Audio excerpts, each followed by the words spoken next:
오늘 본문 말씀은 신명기 11장 11절 12절 말씀에서 하나님의 백성의 소망이라는 주제로 함께 말씀을 나누고자 합니다.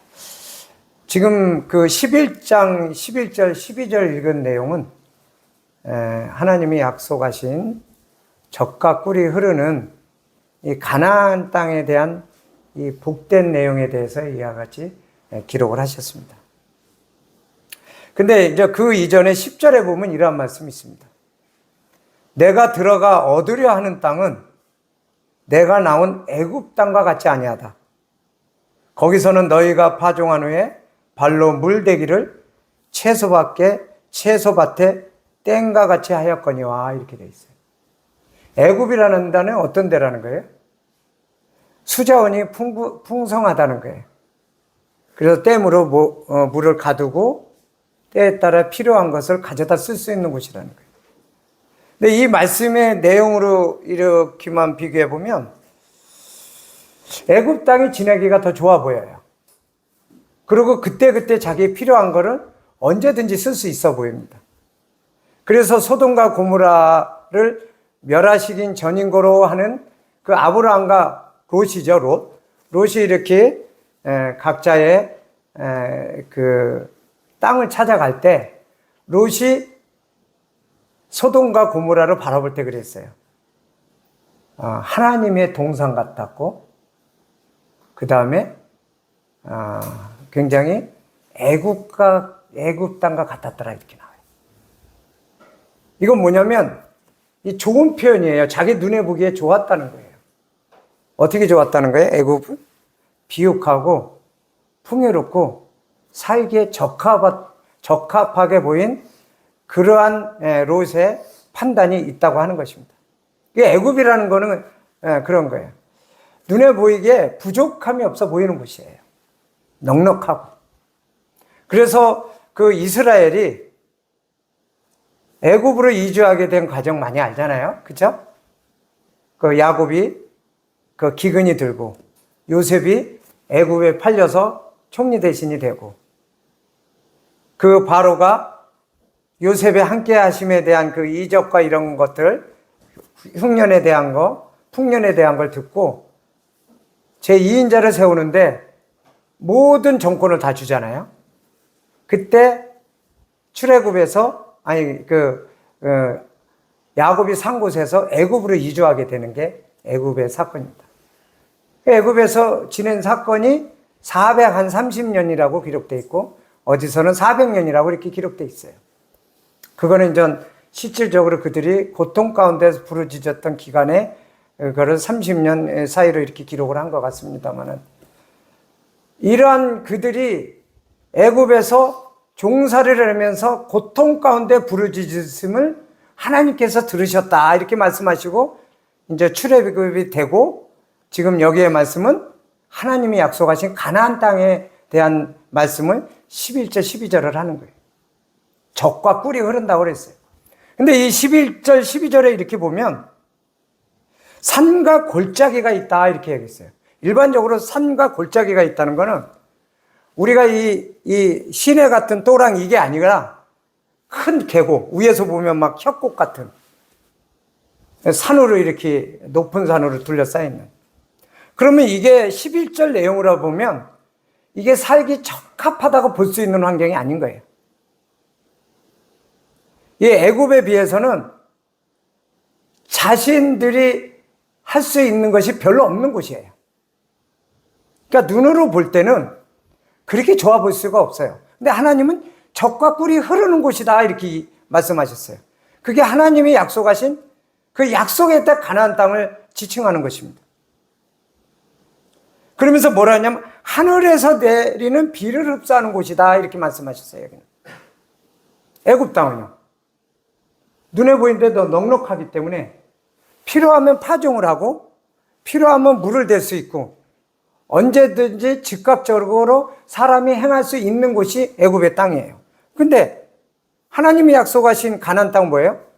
하늘에서 내리는 비를 흡수하는 땅이다 이렇게 얘기했어요. 농작물이 잘 자라려면 하늘에서 이른 비와 늦은 비를 적절히 내려주지 않으면 농작물이 자랄 수가 없어요.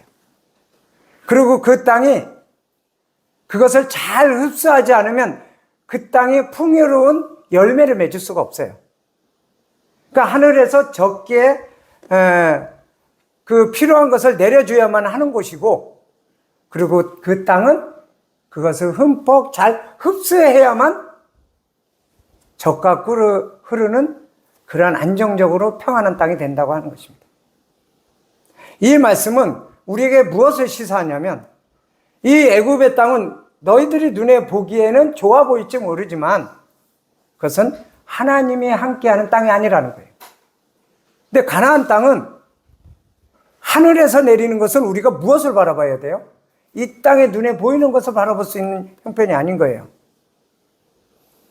우리가 뭐 비를 원하는 적기에 내릴 수도 없는 거예요. 그래서 하나님이 필요에 따라서 적기에 맞게, 우리보다 더 잘하시는 하나님이 적기에 맞게 내려주지 않으면 이 땅은 풍요로울 수가 없다라고 하는 것이에요. 그래서 가나안 땅은 하나님이 임재하시고 하나님이 함께 하시는 역사가 없으면 살아갈 수 없는 땅이 가나안 땅이에요. 그러니까 이 가나안 땅이라는 거는 믿음의 눈으로 걸어가지 않으면, 소돔과 고모라를 바라봤던 롯의 입장에서 보면 척박한 땅일 수밖에 없습니다. 그러나 하나님은 하나님이 약속한 땅을 적과 꿀이 흐르는 땅이라고 합니다. 그러면서 우리는 그 비를 주님의 은혜 안에서 기다리는 가운데 충분히 흡수할 수 있는 그런 믿음과 순종이 수반해야만 되는 곳이라고 하는 것입니다. 근데 사실은 이 땅에 살아가면서 이 애굽이라고 하는 땅이 어떠한가요? 우리가 많은 것을 계획하고 준비하고 많은 것을 모아놨다 할지라도 이 땅에 내려오신 주님은 그렇게 말씀하십니다. 오늘 밤 내 영혼을 취하면 네가 준비한 것이 누구 것이 될 것이다. 그리고 이 땅에 모든 가지고 있는 것은 불어버리면 먼지와 같다라고 주님은 말씀하십니다. 그러니까 이 땅에 눈에 보이는 것을 의지하지 말아야 될 것을 우리에게 말씀하시면서 가나안 땅에 대해서 소개하는 거예요. 가나안 땅은 그 대적을 우리가 아닌 하나님이 친히 물리쳐 주시는 안전하고 평안한 곳이 가나안 땅이라고 하는 것입니다. 그러나 그 가나안 땅은 우리가 믿음의 눈으로 보고 기다리고 인내하지 않으면 안 되는 땅이라고 하는 것입니다. 이것이 애굽 땅과 가나안 땅의 차이라고 하는 것입니다.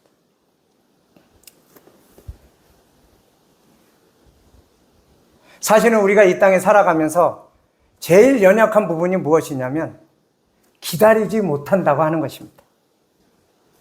근데 하나님은 우리에게 항상 이야기하기를 기다리고 인내할 것을 요구합니다. 주님이 다시 오심에 대해서도 하루가 천년 같고 천년이 하루 같다 하고, 그분은 우리를 그와 같이 만나기를 원하면서도 우리 보고 기다리라고 하시는 그분이, 우리는 그분에 대해서 기다림에 대한 인내를 잘하지 못하는 사람들이라고 하는 것입니다. 그래서 성도들의 제일 덕목은 기다림이고 인내라고 하는 것입니다. 이 땅의 애굽 땅의 덕목은 뭔지 아세요? 즉각 실행하는 거예요. 자기의 생각이 그러하면은 바로바로 실행하는 것이에요. 그리고 계획대로 바로바로 실천하는 것이에요. 근데 하나님의 땅에서는 침묵하고 기다리라는 것입니다. 하나님이 채워주심을 맛보아 알라는 거예요. 너희가 하나님의 선하심을 맛보아 알라는 거예요. 그것이 하나님과 동행하는 삶이고 하나님의 임재를 체험하는 삶이라고 하는 것입니다. 이 애굽 땅에서는 아무리 부유하고 눈에 보이는 것을 다 실행할 수 있는 조건이 갖춰져 있더라도 그것은 하나님이 약속하신 땅이 아니라고 하는 것입니다. 그래서 우리에게는 이와 같은 땅에 대해서 말씀하고 있다고 하는 것입니다. 시편 23편 4절을 한번 같이 보도록 하겠습니다.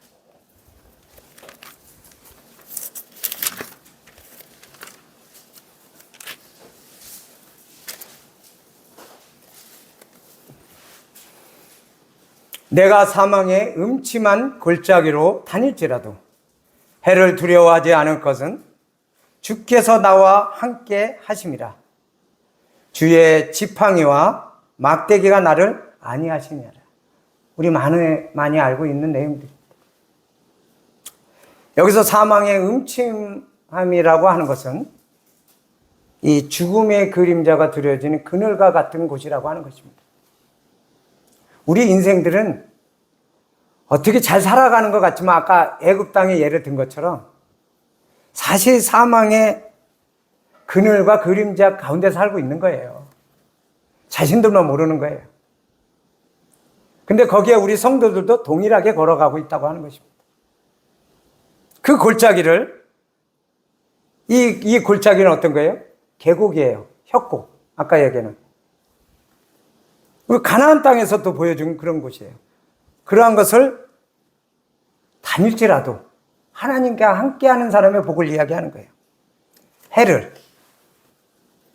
여기서 그 원어로 보면 뭐라고 되냐면 역경 또는 고난 그리고 사악하다 이런 뜻이 달게 있어요. 그러한 해를 두려워하지 않는다는 거예요. 누구와 함께 하는 자는 하나님이 약속하신 가나안 땅으로 걸어가는 하나님을 의지하는 자. 왜 그래요? 주의 지팡이와 막대기가 나를 안위하기 때문이라고 하는 거예요. 이 지팡이하고 막대기는 우리는 언뜻 보면 같은 거로 볼 수 있습니다. 그러나 만들어진 과정이 다릅니다. 사용하는 용도도 다릅니다. 우리는 한 나무로 생각하고 있을 수 있지만은 이사야서 11장 1절에는 이러한 말씀이 있습니다. 이사야서 11장 1절을 한번 보도록 하겠습니다.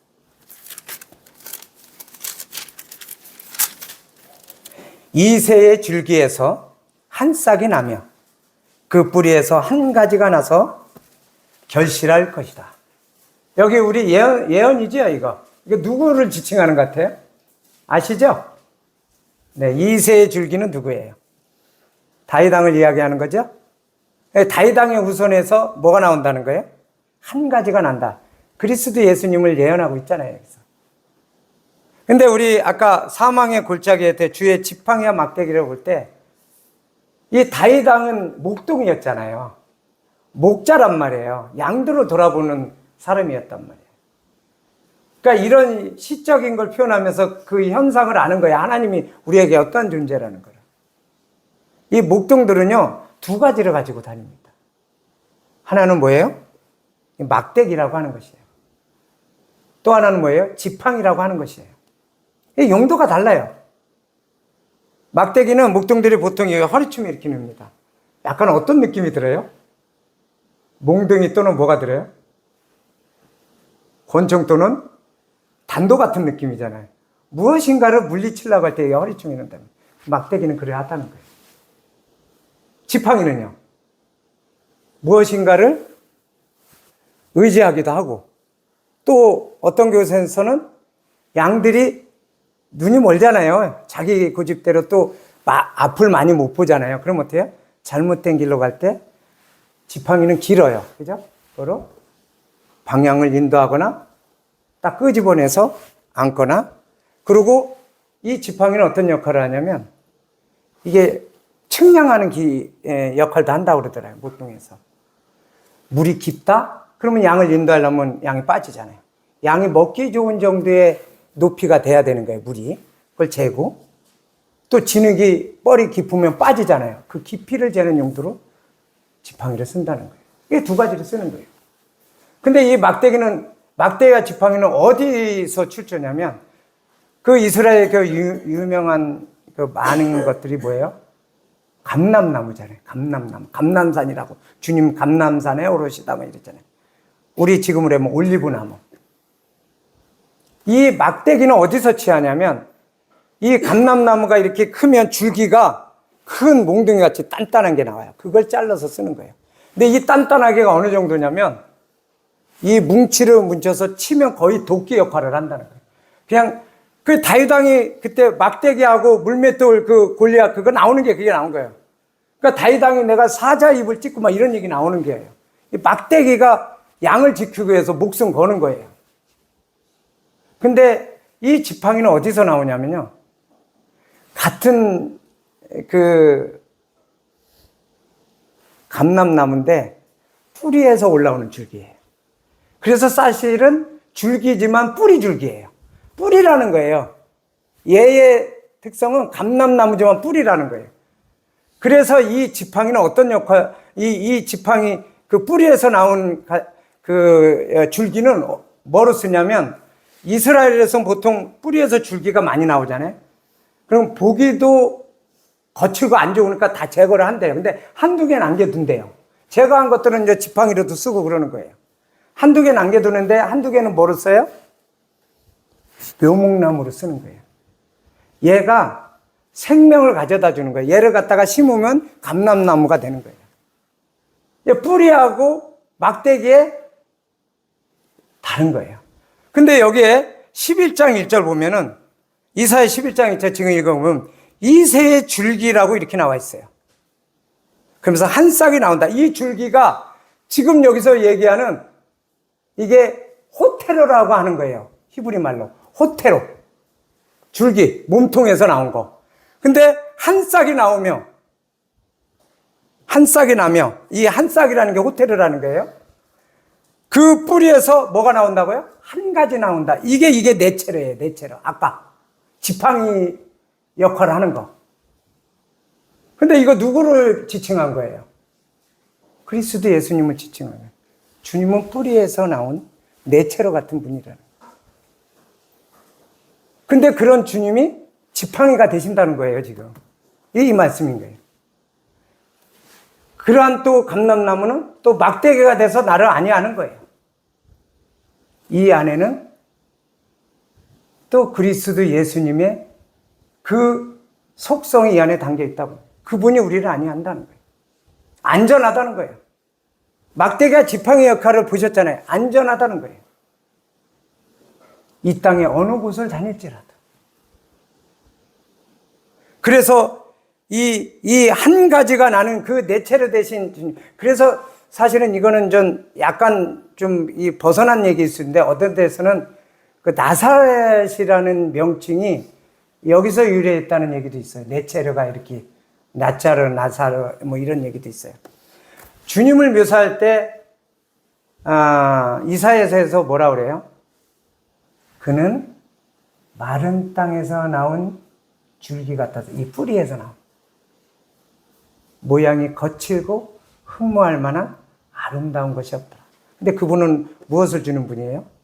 우리에게 생명을 주시는 분이에요. 그러니까 하나님은 이 말씀의 영감 속에서도 다윗 왕을 통해서도 이와 같이 그분을 드러내시기를 원하시면서 그분이 우리에게 주시는 이 안위에 대해서 말씀하고 싶으신 거예요. 이러한 것은 이러한 영적인 축복과 이러한 영적으로 보는 눈들은 우리가 보는 것들을 하지 않는다는 거예요. 그래서 우리 히브리에서 그런 말씀입니까? 믿음은 바라는 것들의 증거요, 보이지 않는 것들의 증거라는 거예요. 바라는 것의 실상이요, 보이지 않는 것들의 증거다, 이렇게 얘기하는 거예요. 우리는 뭐로 건다? 보이는 것들로 걷는 사람이 아니라는 거예요. 보이지 않는 것들로 걷는 사람이라고 하는 거예요. 그래서 우리의 모든 다툼은 어디서 일어나요? 보이는 것들로 일어난다고 하는 것입니다. 애굽의 현상들로 일어난다고 하는 것입니다. 그리고 급하게 실행하는 것들로 일어난다고 하는 것입니다. 어떤 것들은 때로는 침묵해야 될 것이 있다고 하는 것입니다. 어떤 것들은 해소가 안 돼도 하나님의 행하심을 기다려야 되는 것들도 있다고 하는 것입니다.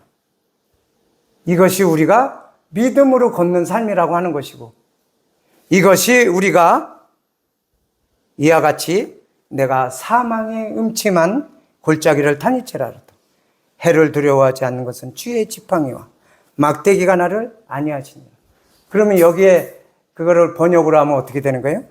주의 지팡이는 호테로가 되는 것이고, 주의 지팡이는 네체로가 되는 것이고, 막대기는 아까 몸통에서 나온 호테로가 되는 것입니다. 이 다윗 왕은 자기가 목동이었기 때문에 이와 같이 자기가 양을 돌아보는 심정에서 주님에 대한 영적인 것을 자기가 알게 되었기 때문에 우리에게 이런 위안을 주는 말씀을 하나님으로부터 받아서 영감으로 기록됐다고 볼 수 있다고 하는 것입니다. 그래서 이 모든 성경의 말씀은 하나님의 감동으로 기록되어졌다고 하기 때문에 우리는 이 말씀을 100% 신뢰한다고 하는 것입니다. 그래서 우리는 이 말씀을 사람의 말이 아니라 하나님의 말씀이라고 100% 신뢰하는 거예요. 그게 누가 기록했더라도 이것은 하나님으로부터 받은 하나님의 감동으로 쓰여졌다는 것은 우리가 이러한 말씀을 통해서 확연하게 알 수가 있다고 하는 것입니다.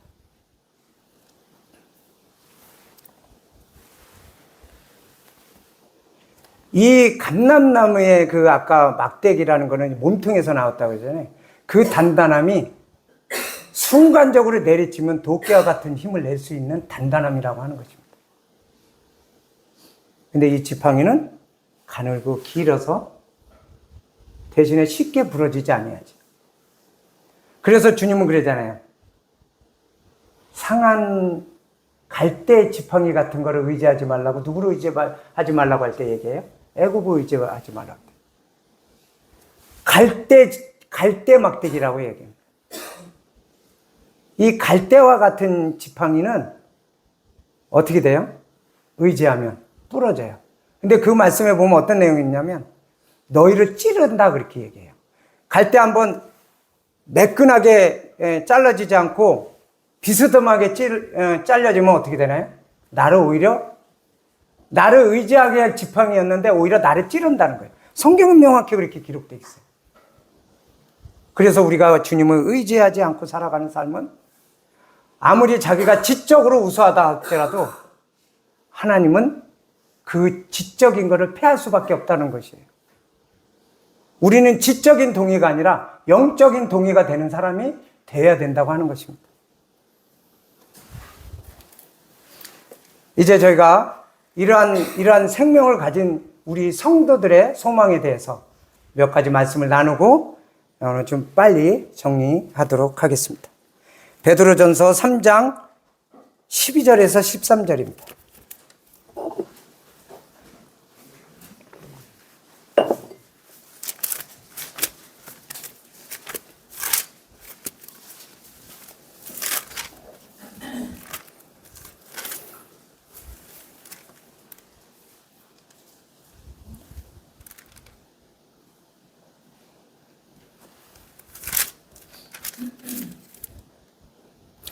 베드로 전서가 아니고 후서지요. 제가 잘못 얘기했습니다.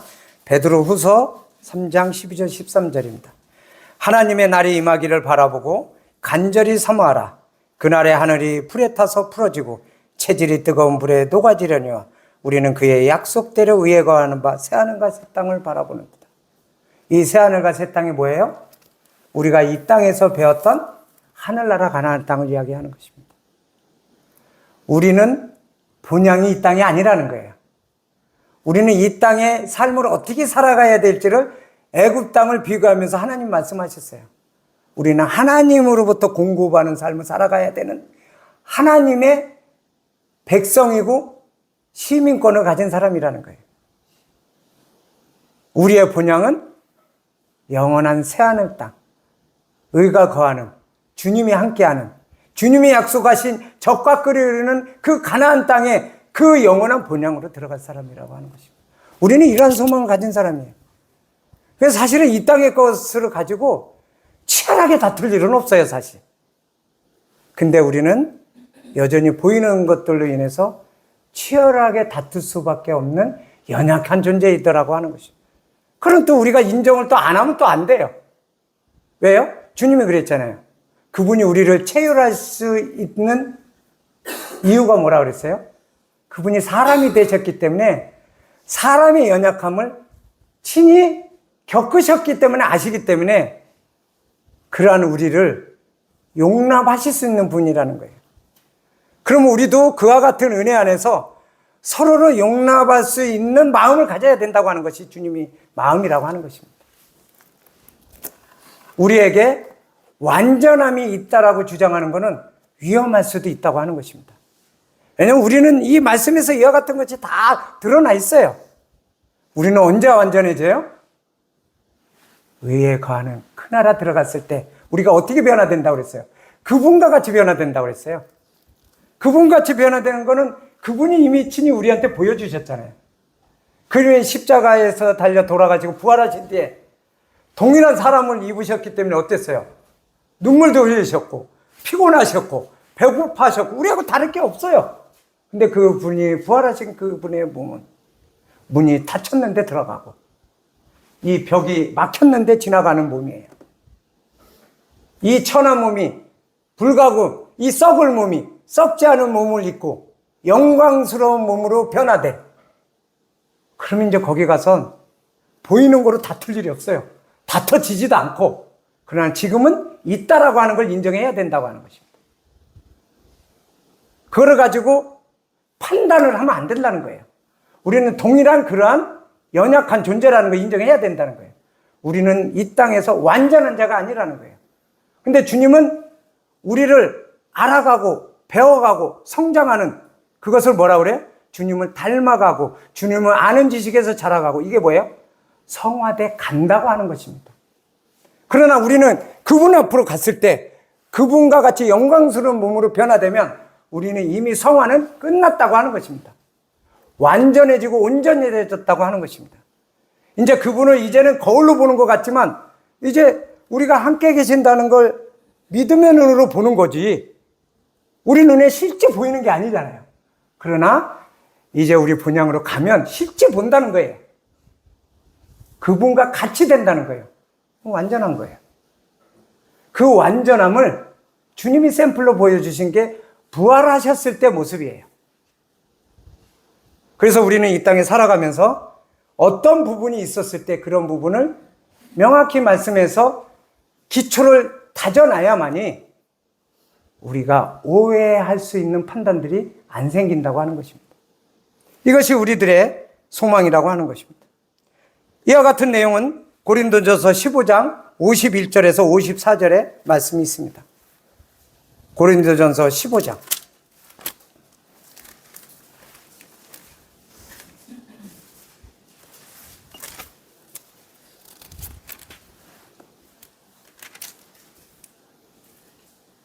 51절부터 54절을 함께 읽도록 하겠습니다. 시작. 우리가 다 잠잘 것이 아니요 마지막 나팔의 순식간에 후련히 다 변하리니 나팔 소리가 나매 죽은 자들이 썩지 아니할 것으로 다시 살고 우리도 변화하리라. 이 썩을 것이 불갑을 썩지 아니할 것을 입겠고 이 죽을 것이 죽지 아니함을 입으리로다. 이 썩을 것이 썩지 아니함을 입고 이 죽을 것이 죽지 아니함을 입을 때에는 사망의 이김에 상킴과 되리라고 기록된 말씀이 응하리라. 네, 뭐라 그랬어요? 우리가 변화될 주님이 샘플로 보여주셨던 그와 같이 변화될 날이 온다고 하는 거예요. 그게 우리가 영원한 가나안 땅으로 들어가는 날이에요. 그 땅은 아무나 들어가는 게 아니니까 어떻게 해요? 온전한 자들이 들어가는 땅이니까 어떻게 돼요? 이 땅의 가나안 땅은 그걸 위해서 모형으로 준 거란 말이에요. 구약 때. 이제 하나님의 약속같이 하늘나라 가나안 땅 들어가잖아요. 이와 같이 변화된 자만 들어갈 수 있는 거예요. 왜냐? 이 땅의 가나안 땅은 유한하잖아요. 사람이 살 동안만이잖아요. 그러나 하늘나라 가나안 땅은 의에 거하는 바 영원한 곳이기 때문에 우리가 이와 같이 온전한 상태로 변화되지 않는 한은 영원한 것을 소유할 수가 없는 거예요. 이 땅에 사는 사람들은 영원하지 않은 것을 영원한 것처럼 소유하니까 주님이 그런 거잖아요. 오늘 밤 내 영혼을 도로 찾으면 그것은 누구 것이 되느냐 이렇게 되는 거예요. 그러나 하늘나라 가나안 땅은 영원한 것이기 때문에 우리가 영원한 온전함으로 바뀌지 않는 한은 우리의 영원함이 되지 않기 때문에 이와 같이 변화되는 일이 있다고 하는 것입니다. 호련이라고 하는 것. 이 호련이라고 하는 것은 이런 것들을 이야기합니다. 시차적으로 보면 우리가 1초가 똑딱이 1초입니다. 그러면 이걸 10분의 1로 쪼개면 0.1초죠. 그럼 내가 이것도 이미 0.1초가 지난 거예요. 우리가 생각할 수 없는 시간을 주님의 시간대에서는 호련이라고 보는 거예요. 근데 세상이 볼 때는 죽은 자들이 먼저 일어나고, 그 당시 주님이 오시면 변화될 때 우리 사는 사람도 이 순서적으로 올 때는 죽은 자들이 먼저잖아요. 그러나 이 세상에서는 알 수가 없는 시간이죠. 우리도 알 수 없는 시간이에요. 왜? 하나님의 시차지. 그게 여기가 1시간 먼저 되고 1시간 뒤에 우리가 아니라는 거예요. 그 호련이에 대한 그 시차를 이야기하는 겁니다. 호련이. 갑작이라는 거예요. 갑작이라는 그 시간은 우리가 계산할 수 없는 시간이라고 하는 것입니다. 그러나 순서상으로 그러하다는 하나님의 말씀인 것입니다. 그러면서 뭐라 그래요? 이제는 죽음에 두려워할 일이 없게끔 어떻게 되는 거예요? 생명이 사망을 삼킨 것 같은 상태로 살아가는 것이 우리가 그 땅에서의 완전하고 온전하게 되었을 때라고 하는 것입니다. 그러니까 52절 뒤에 이런 말씀이 있는 거야. 사망아 너의 이기는 것이 어디 있냐? 사망아 너의 쏘는 것이 어디 있느냐? 우리는 이 땅에 살아가면서 55절과 같은 그러한 믿음의 담대함으로 살아가는 거예요. 살아가라고 하는 거예요. 이스라엘 백성이 400여 년간을 애굽에 종살이 할 때 사실은 그들이 어땠는지 부르짖었잖아요. 근데 그들이 애굽에서 나왔을 때 행위가 어땠어요? 여러 가지 고난 겪으면서 그 이적으로 왔음에도, 그 부르짖음을 응답해서 모세를 통해서 인도했음에도, 그 홍해라는 놀라운 그 기적을 통해 나왔음에도, 하늘에서 메추라기를 그냥 막 뿌려서 먹게 했음에도 불구하고, 그 반석, 물 나올 곳도 없는 곳에서 반석에서 물이 나왔음에도 불구하고 항상 어땠습니까? 불평불만했다고 하는 거죠. 그리고 뭐라 그래요? 자기가 한 말을 잊어버리죠. 차라리 애굽에 있었을 때가 좋았다. 잘 먹고 잘 살았다. 이렇게 얘기하잖아요. 이게 인생이에요, 이게. 하나님의 이적을 맛본 자들도 이런 이야기를 해요. 하나님은 하늘에서 내리는 비를 흡수하는 땅이라고 했어요. 이 흡수는요, 내가 믿음으로 순종하고 받아들이지 않으면 흡수할 수가 없는 거예요. 하나님이 아무리 위에서 내려도 내가 흡수하지 못하면 열매를 맺지 못한다는 거예요. 이 가나안 땅의 삶이 그러하다는 거예요. 젖과 꿀이 흐르는 땅은 하나님의 공급하심으로 살아가는 삶이라고 하는 것입니다. 이 땅에 살아간다 할지라도. 그래서 우리는 이 땅에서 분리된 삶을 사는 거예요. 이 땅에서 벗어나는 게 아니라. 이 땅은 애굽 땅이지만 애굽 땅에서 가나안 땅의 시민으로 살아가는 게 하늘에서 비를 내리는 걸 흡수하는 땅이 되는 거예요. 우리가 이 땅에서.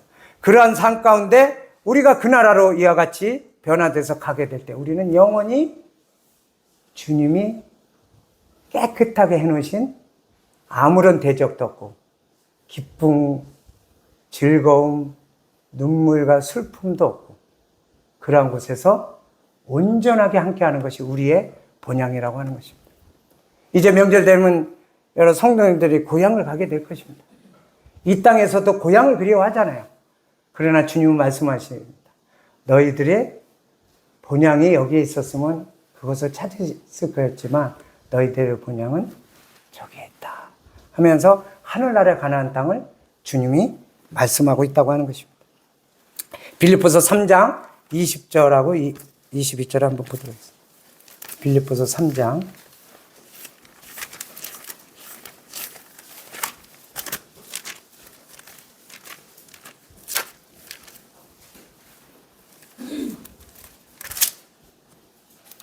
오직 우리의 시민권은 하늘에 있는지라. 거기로서 구원하는 자 곧 주 예수 그리스도를 기다리노니 그가 만물을 자기에게 복종케 하실 수 있는 자의 역사로 우리의 낮은 몸을 자기의 영광의 몸에 형체와 같이 병케하리라. 아까 읽은 말씀처럼, 그죠? 변화를 시켜주는 것입니다. 그러면서 뭐라 그래요? 기다린다. 우리는 사실은 기다리는 게 잘 안 되는 사람이에요. 여기 서 있는 저도 기다리는 게 잘 안 돼요. 근데 주님은 기다리라고 하는 것입니다. 기다림이라고 하는 것은 하나님의 역사의 시간을 우리가 구하는 시간이라고 하는 것입니다. 우리가 이와 같은 놀라운 것을 받았으면 소망 가운데 기다리는 것이 맞다라고 주님은 말씀하십니다. 연대에 다함이 없는 그분은 이와 같이 말씀하셨잖아요. 아까 말씀처럼.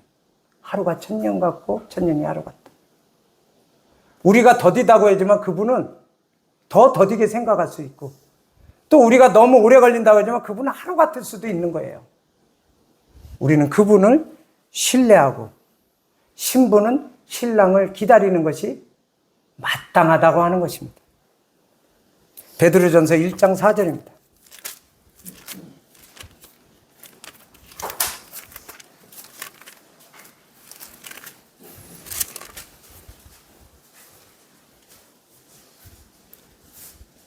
함께 읽겠습니다. 시작. 썩지 않고 더럽지 않고 새하지 아니하는 기업을 잊게 하시나니 곧 너희를 위하여 하늘에 간직하시고. 위로가 되는 말씀입니다. 누구를 위해서 간직했대요? 우리를 위해서 간직했대요.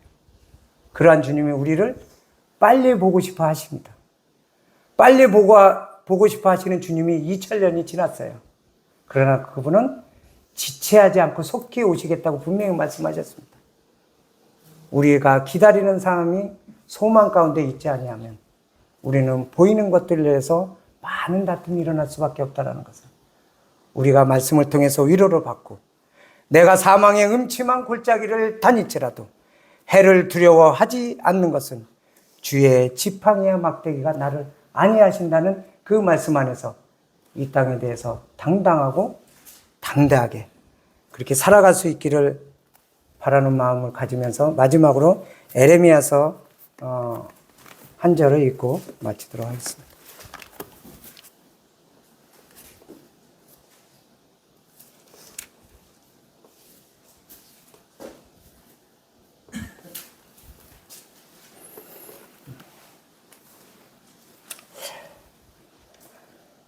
에레미야서 29장